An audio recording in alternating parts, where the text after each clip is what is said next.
এই মহিলাটি কখনোই নিজের মেয়েকে স্কুলের গেট পর্যন্ত নিতে আসতেন না। প্রতিবার তিনি মেয়েকে একটু হেঁটে আসতে বলতেন, তারপর দূরে গিয়ে গাড়িতে তুলতেন। সেদিন যখন মহিলা মেয়েকে নিতে এলো, তখন এক ছেলে ইচ্ছে করে মেয়েটিকে ধাক্কা দেয়। সে মেয়েটিকে গরিব ঘরের মেয়ে বলে অপমান করে, আর সহপাঠীরা হাসতে থাকে। তারা বলে, তোর মা তো গরিব, তাই তো তোর জন্য গেট পর্যন্ত আসে না, তোদের গাড়িও নেই। এই কথা শুনে মেয়েটি ভীষণ কষ্ট পায়। গাড়িতে বসে রাগে সে মাকে জিজ্ঞেস করে, মা তুমি আমাকে স্কুল গেট থেকে নিতে আসো না কেন?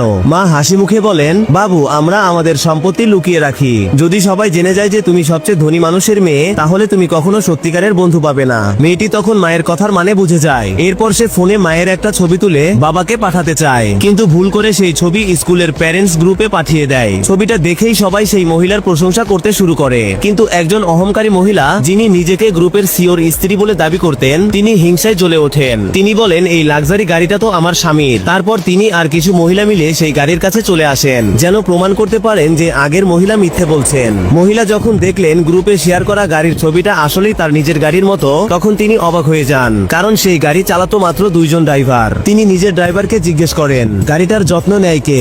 ড্রাইভার যখন দ্বিতীয় ড্রাইভারের নাম নেয়, তখন অহংকারী মহিলার মুখ ফ্যাকাশে হয়ে যায়, কারণ সেই দ্বিতীয় ড্রাইভারই ছিল তার স্বামী। সত্যি তখন ফাঁস হয়ে যায়। সে মহিলা তার স্বামীর পদমর্যাদার সুযোগ নিয়ে মিথ্যা বলেছিল যে সে সিওর স্ত্রী। এমনকি এই মিথ্যা বলেছিল যে গাড়িটা তার স্বামী তাকে উপহার দিয়েছে। রাগে সে চেঁচিয়ে ওঠে, এখনই এই গাড়ি থেকে নেমে যাও। কিন্তু মেয়েটি ভয়ে কাঁপতে থাকে, বলে, মা আমার খুব ভয় লাগছে। তখন মহিলা ড্রাইভারকে বলে, চলো আমাদের বাড়ি নিয়ে চলো। অহংকারী মহিলা তখন রাগে একটা ভয়েস মেসেজ পাঠায়, যদি এই মহিলা আমার গাড়ি নোংরা করে দেয়, তাহলে সারা জীবনেও এর ক্ষতিপূরণ দিতে পারবে না। এই কথা শুনে মহিলা স্তব্ধ হয়ে যায়। তার মনে হয় হয়তো তার স্বামীর আরেকটা স্ত্রী আছে অন্য কোথাও। কিন্তু মেয়েটি বলে, মা বাবার সব টাকা তো তুমিই সামলাও, বাবা চাইলেও আরেকজন স্ত্রী রাখলেও তার কাছে টাকা থাকবে না। তবু অহংকারী মহিলা চুপ থাকেনি। সে শিক্ষককে বলে, এই মহিলাকে গ্রুপ থেকে বের করে দাও। শিক্ষিকাও তার কথায় সায় দেয় এবং বলেন, এরা বাচ্চাদের ভুল শিক্ষা দিচ্ছে। মহিলা অনেক বোঝানোর চেষ্টা করেন, কিন্তু শিক্ষিকা তার কোনো কথাই শোনেন না। তারপর অহংকারী মহিলা নিজের ছেলের জন্মদিনের নিমন্ত্রণ পাঠায় সব অভিভাবককে,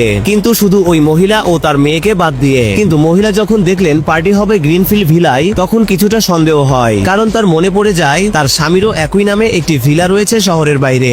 বাড়ি ফিরে মহিলা কিছু বললেন না, স্বামীও কিছু বুঝতে পারেন না। তখন মেয়েটি ঠিক যেমন মা শিখিয়ে দিয়েছিল তেমন করে বাবাকে কিছু প্রশ্ন করতে শুরু করে। সে ইঙ্গিত দেয়, আজ কেউ আমাদের লিমিটেড এডিশন গাড়িটাকে নিজের বলে দাবি করেছে। সিও তখন সব বুঝে যায়। তিনি প্রতিজ্ঞা করেন, আমি শুধু আমার স্ত্রীকেই ভালোবাসি। তারপর তিনি নিজের অ্যাসিস্ট্যান্টকে সত্যটা খুঁজে বের করতে পাঠান। মেয়েকে খুশি করার জন্য সিও পরের দিন এক আন্তর্জাতিক ট্রিপের প্ল্যান করেন। সবাই ব্যাকপ্যাক গুছিয়ে প্রস্তুত হয়ে যায়, কিন্তু খারাপ আবহাওয়ার কারণে ফ্লাইট বাতিল হয়ে যায়। তখন মহিলা সিদ্ধান্ত নেয় মেয়েকে নিয়ে গ্রিনফিল্ড ভিলায় যাবেন। ওদিকে অহংকারী মহিলা নিজের স্বামীকে, যে আসলে ড্রাইভার, জোর করে গ্রিনফিল্ড ভিলার দরজা খুলতে বাধ্য করেন, যাতে সে সেখানে নিজের ছেলের জন্মদিনের পার্টি দিতে পারে। সে গর্ব করে বলে, এই ভিলাটা আমার স্বামীর। কিন্তু পরের মুহূর্তেই সেই মহিলা ও তার মেয়ে সেখানে পৌঁছে যায়, আর সামনে যা দেখে তাতে সবাই অবাক হয়ে যায়।